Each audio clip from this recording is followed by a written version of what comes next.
Hello friends, welcome back to my YouTube channel Deepika Gyanpunj. Today I am making a new video on class 8 science chapter number 5 coal, petroleum and natural gas. So this chapter is coal and petroleum. Today we are reading this chapter. Before starting the chapter I want to introduce myself and want to say something to you all. This is Deepika Pan and I am a student of class 9th at Vivekanand Bageshwar. And at first I want to say you all please like, subscribe and share my channel so that you will get all the notification. So let's start the chapter.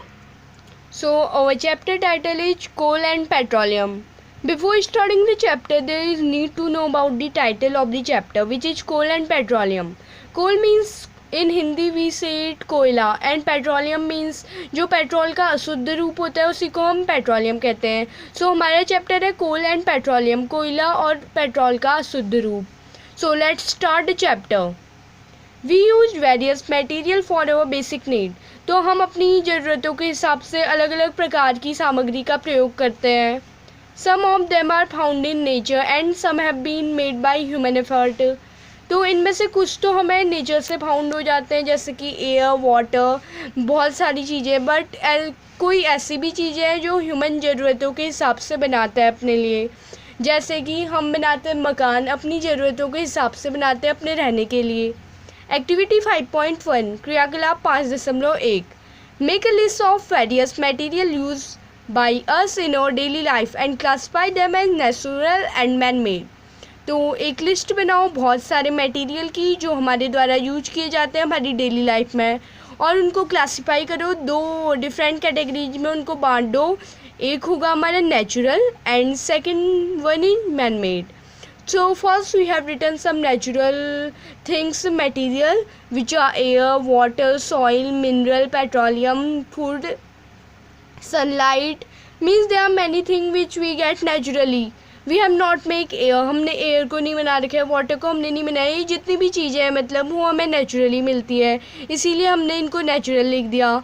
And there are some man made जो हम naturally प्राप्त नहीं करते हैं, जैसे कि clothes है. Clothes कहीं पेड़ में तो नहीं उगते हैं, हम खुद ही बनाते हैं.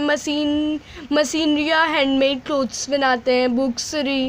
बुक्स हो गया, road, vehicle, car, bridges, TV, mobile phone, laptop etcetera. जितनी भी चीज़ें होती हैं ह्यूमन नीड के, ह्यूमन एफर्ट के मदद से ही हम बनाते हैं. जिस चीज़ की हमें ज़रूरत होती है उस चीज़ को हम बनाते हैं.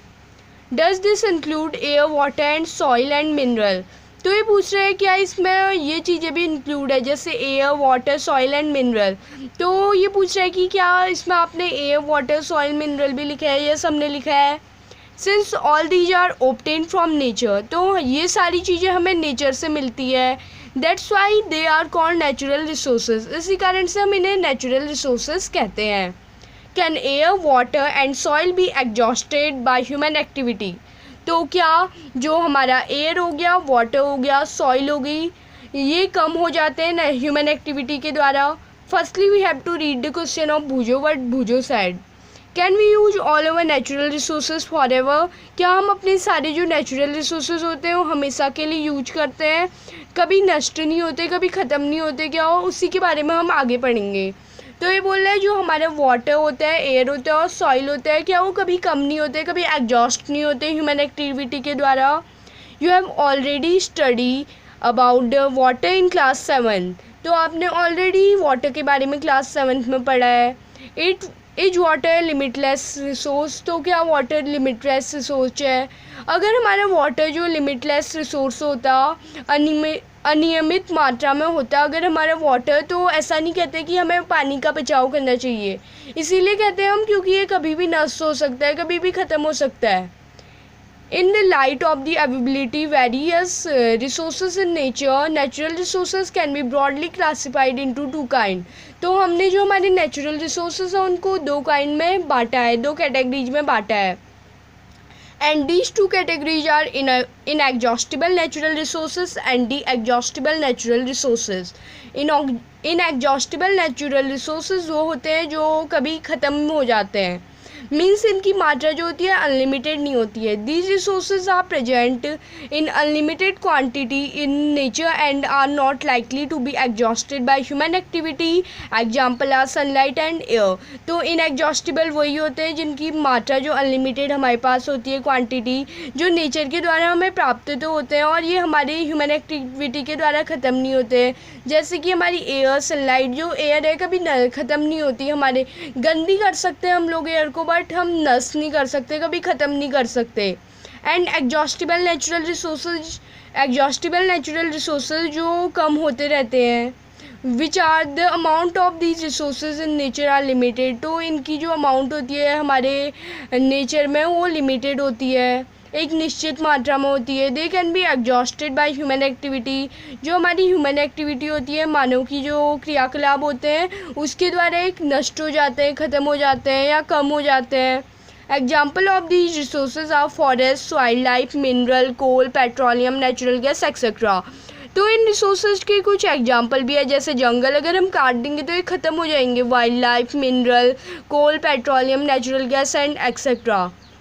वाइल्ड लाइफ कैसे, जैसे हमें पता है डायनासोर्स थे पहले, वो भी एग्जॉस्ट हो गए, मतलब कि हमारी ह्यूमन एक्टिविटीज़ की वजह से वो गायब होने लग गए थे बीच में, तो वो ख़त्म ही हो गए, नष्ट हो गए बाद में। एक्टिविटी 5.2 क्रियाकलाप 5.2 it is a group activity. और ये एक्टिविटी ऐसी है जो हमें ग्रुप में करनी है। टेक सम कंटेनर, तो कुछ बर्तन लेने हैं, fill them with popcorn, peanut, roasted gram, toffees. तो उनको हमें 4-5 चीज़ों से भरना है।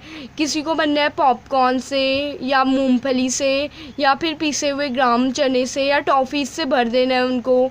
Divide student into their group of 7 each. तो सभी जो स्टूडेंट है जितने भी है 7-7 के ग्रुप बना लो। कितने ग्रुप बनेंगे हमारे, जो बनेंगे हमारे ग्रुप है वो है 4 ग्रुप बनेंगे। And further divide each group into 3 सब ग्रुप्स। और उन्हीं जो सारे ग्रुप बनाए हमने 7-7 लोगों को, उनको भी सब ग्रुप में डिवाइड कर लो। Containing 1, 2 and 4 student. उनमें होने चाहिए एक में 1 स्टूडेंट, एक में 2 एंड एक में 4 स्टूडेंट होने चाहिए।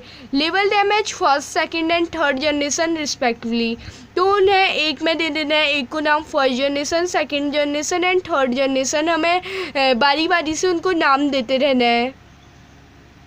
The sub group represent the consumer. तो जो हमारे सब ग्रुप्स होते हैं वो ग्राहक को रिप्रेजेंट करते हैं। As population is growing, second and third generation have larger number of consumer. जैसे ही हमारी जो पॉपुलेशन है वो बढ़ती जा रही है, उसी हिसाब से जो हमारा सेकेंड और थर्ड जनरेशन है, दूसरी और तीसरी जो हमारी पीढ़ी है, उसमें ज़्यादा कंज्यूमर है, ज़्यादा ग्राहक है।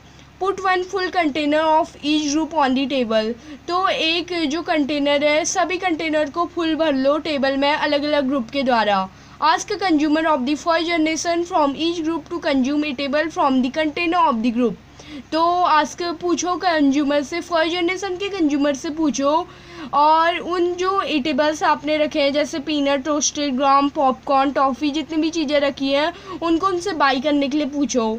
Now ask the second generation consumer from each group to do the same. तो ऐसा ही कार्य करने के लिए सेकेंड जनरेशन, दूसरी पीढ़ी के भी कंज्यूमर जो हमारे ग्राहक हैं उनसे भी पूछो। ऐसे ही ask the student to observe carefully the availability of eatable in each container. तो ऐसे ही सभी स्टूडेंट से पूछो और ऑब्जर्व करो कितनी मात्रा बची है अब वो ईटेबल खाने की सामग्री की कंटेनर में। If something is left in the container, ask third generation from each group to consume it. अगर हमारे बर्तन में कुछ बचा है तो थर्ड जनरेशन के लोगों से भी उसको खरीदने के लिए बोलो। Now finally observe whether all the consumer of third generation got the eatable or not. Also observe if anything is still left in any of the container. तो ऐसा भी जो ऑब्जर्व करना है आपको, ये करना है कि क्या हमारी जो तीसरी पीढ़ी थी उसके लोगों को हर चीज़ अच्छी मात्रा में मिल पाई, उनको मिल पाया नहीं मिल पाया वो ईटेबल सामग्री। Assume that the eatable in the container represent the total availability of exhaustible natural resources like coal, petroleum और नेचुरल गैस। मान लो कि जो ईटेबल्स हैं कंटेनर में जिनको हमने रिप्रेजेंट किया है वो दिखा रहे हैं अवेलेबिलिटी हमारी सीमित नेचुरल रिसोर्सेज का, जैसे कि कोल, पेट्रोलियम और नेचुरल गैस। मतलब कि वो हमें रिप्रेजेंट कर रहे हैं, जैसे हमारे पीनट वगैरह हैं वो रिप्रेजेंट कर रहे हैं कि वो कोल है, पेट्रोलियम या नेचुरल गैस है, ऐसा मान लो। ईच ग्रुप में हैव डिफरेंट कंसेप्शन पैटर्न, तो अलग अलग ग्रुप के पास अलग अलग कंसेप्शन पैटर्न होने चाहिए। Are the earlier generation of any group too greedy, तो किसी जो हमारी जनरेशन थी पुराने ग्रुप की वो बहुत ज़्यादा लालची थी। It may be that the earlier generation in some group were concerned about the coming generations and left something to them, और ये भी देखना है कि जो हमारी अर्लियर जनरेशन है वो अपने सेकंड जनरेशन के लिए कुछ बचा रही है या नहीं बचा रही है। In this chapter we will learn about some exhaustible natural resources like coal, petroleum and natural gas. तो इस चैप्टर हम कुछ एग्जॉस्टिबल यानी कि सीमित नेचुरल रिसोर्सेज के बारे में पढ़ेंगे, और जैसे कि वो हो गए coal, petroleum and natural gas are some example of these exhaustible natural resources. These were formed from the dead remains of living organism fossil, तो ये हमें प्राप्त हुए हैं जो मरे हुए हमारे लिविंग ऑर्गेनिज्म में बचे हुए जिनको हम फॉसिल्स कहते हैं। So that they are known as fossil fuel, इसी कारण से coal, petroleum and natural gas को हम फॉसिल फ्यूल नाम से भी जानते हैं। 5.1 कोल, तो 5.1 कोयला। यू मे हैव सीन कोल और heard about it in figure 5.1, तो आपने कभी कोल देखा होगा या इसके बारे में सुना होगा, जैसा कि फिगर 5.1 में हमें कोयला दिखाया गया है। आप सभी ने लगभग देखा ही होगा इसे। It is as hard as stone and it is black in colour, जो ये होता है पत्थर की तरह मजबूत होता है और ये काला होता है कलर का। Coal is one of the fuel use to cook food, तो ये कोयला एक फ्यूल है जो हमारा खाना बनाने के काम आता है। Earlier it was used in railway engine to produce steam to run the engine, तो पहले टाइम पे ये रेलवे इंजन को में भी काम आता था, स्टीम प्रोड्यूस मतलब कि धुआं प्रोड्यूस करने के लिए, जिससे हमारा इंजन था जो चलता था।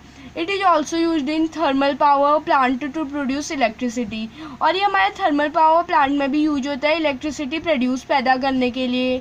कोल is also used as a fuel in various industry, और कोल को हम अलग अलग इंडस्ट्री में फ्यूल के रूप में भी यूज करते हैं। स्टोरी ऑफ द कोल, तो हम जो कोल है उसकी स्टोरी के बारे में पढ़ेंगे, उसकी कहानी पढ़ेंगे, कोयले की कहानी।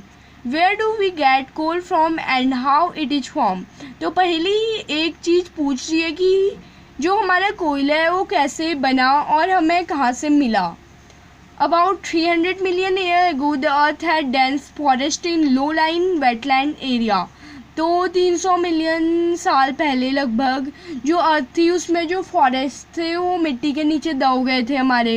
Due to the natural processes like flooding these forest got buried under the soil, तो ये नेचुरल प्रोसेसेस के कारण जो हमारे जैसे कि फ्लडिंग होती है, ये जो हमारे फॉरेस्ट थे वो सॉइल के अंदर दब गए, बरी हो गए। And more soil deposited over them, ऐसे ही जो हमारी 300 मिलियन की जो हमारी यात्रा रही उसमें जो हमारे जो नेचुरल रिसोर्सेज थे इनके ऊपर जो हमारी ज़्यादा से ज़्यादा सॉइल गिरती गई। दे वर कंप्रेस्ड, तो ये दब गए थे, अच्छी से दब गए थे पूरी तरीके से। Their temperature also rose and they sank deeper and deeper, इनका जो टेम्परेचर है वो भी बढ़ा और ये अंदर बहुत ही अंदर जाने लग गए। Under high pressure and high temperature, that plant got slowly converted to coal, तो बहुत सारा प्रेशर और टेम्परेचर की वजह से जो मरे हुए प्लांट से मतलब कि फॉरेस्ट था वो कन्वर्ट हो गया कोल में, कोयले में। एच कोल कंटेन मेनली कार्बन, तो जैसे कि जो कोल होता है उसमें मेनली कार्बन मिलती है। The slow process of conversion of dead vegetation into coal is called carbonisation, तो slow process conversion dead vegetation से कोयले में बदलना एक स्लो प्रोसेस के द्वारा कार्बनाइजेशन कहलाता है। Since it was form from the remain of vegetation, coal is also called a fossil fuel, ये जो हमारी पुरानी चीज़ों से बना है, जो हमारी रिमेन वेजिटेशन थी उनसे बना है, इसी कारण हम इसे फॉसिल फ्यूल भी कहते हैं। और coal mine is shown in figure 5.2, तो 5.2 में हमारी कोल माइन दिखाई। So this is the figure 5.2 where we are seeing the coal mine. यहाँ पे हमारे एक बुलडोजर वगैरह है, उनकी हेल्प से जो कोल माइन से हम कोयला निकालते हैं। When heated in air, coal burn and produce mainly carbon dioxide. और जब भी ये जो कोल होता है हवा में अगर हम इसे जलाते हैं कोयले को, तो ये mainly carbon dioxide gas produce करता है। Coal is processed in industry to get some useful products such as coke, coal and coal tar and coal gas. तो कोल इंडस्ट्री में भी यूज होता है कुछ यूजफुल प्रोडक्ट गेट करने के लिए, जैसे कि कोक, कोल तार और कोल गैस. तो coke is a tough, porous and black substance. तो जो हमारा कोक है एक हार्ड मतलब कि कठोर, और पोरस मतलब कि जो जिसमें छेद होते हैं, और एक काला कलर का सब्सटेंस है, सामग्री है. It is an almost pure form of carbon. ये कार्बन की लगभग प्योर फॉर्म है, मतलब कि ये साफ फॉर्म है कार्बन की. Coke is used in manufacture of steel and the extraction of any metal. तो कोक का हम बहुत जगह यूज भी करते हैं, जैसे कि स्टील बनाने में करते हैं और बहुत सारे मेटल के एक्सट्रैक्शन में भी करते हैं. Coal tar is the second thing which is used produced by using coal in the industry. It is black thick liquid. तो ये काला और पतला सा लिक्विड है. फिगर 5.3 जैसा कि फिगर 5.3 में दिखाया गया है, या आपने देखा भी होगा फिगर 5.3 में जैसा कोल तार दिखाया गया है. ये एक अलग ही अनप्लीजेंट सुहानी महक देता है. It is a mixture of, तो ये मिक्सचर है बहुत सारी चीज़ों से. अबाउट 200 सब्सटेंस, ये 200 सामग्री का मिक्सचर है. And produce obtain from coal tar are used in starting material for manufacture of various substance use in every life and in industry. तो हम कोल तार का बहुत जगह प्रयोग करते हैं, जैसे कि इंडस्ट्री में, like synthetic dye, drugs, explosive, perfume, plastic, paint, photographic material, roofing material etcetera. इन चीज़ों में हम जो हमारा कोल तार है इसका यूज करते हैं. Interesting, naphthalene balls use to repel more and more insect are use to obtain from coal tar. तो जो हमारी नेपथलीन बॉल्स होती हैं वो बहुत सारे इंसेक्ट को मारने में काम आती है. जो हमारी बॉल्स होती हैं वो बनी रहती है कोल तार से. These days, bitumen, a petroleum product, is used in place of coal tar for metaling the road. तो आजकल हम बिटुमेन नाम का एक प्रोडक्ट है जिसका यूज करते हैं कोल तार की जगह, जो रोड होता है उसकी मेटल लगाने के लिए. कोल गैस. तो नेक्स्ट पढ़ रहे हैं हम कोल गैस के बारे में. Coal gas is obtain during processing of coal and get coke. तो कोल गैस हमें प्रोड्यूस होती है तब जब हम कोल से कोक बनाते हैं, कोयले से कोक बनाते हैं. Coal gas are used from street lighting from the first time in London in 1810 and New York around 1820. तो जो हमारी कोल गैस की हिस्ट्री है वो ये है कि कोल गैस को हमने सबसे पहले यूज किया था लंदन में, जो स्ट्रीट लाइटनिंग होती है उसके लिए यूज किया था 1810 में, और आफ्टर डेट हमने न्यूयॉर्क में इसका यूज किया 1820 में. Nowadays it is used as a source of rather than the light. तो हीट और लाइट के सोर्स के रूप में भी हम इसका प्रयोग करते हैं आजकल के समय में. It is used as a fuel in many industries situated near the coal processing plant. तो ये बहुत सारी इंडस्ट्री में यूज होता है, जैसे कि जो कोल प्रोसेसिंग प्लांट की इंडस्ट्री होती है उसमें भी यूज होता है. हमने जो कोल तार एंड कोल गैस के बारे में पढ़ा. नेक्स्ट हम कल से पढ़ेंगे पेट्रोलियम के बारे में. So we are finishing this chapter. So at last I want to say you all, please like, subscribe and share my channel and get the new video. Press the bell icon. After that you can get my all the notification of this channel. Thank you.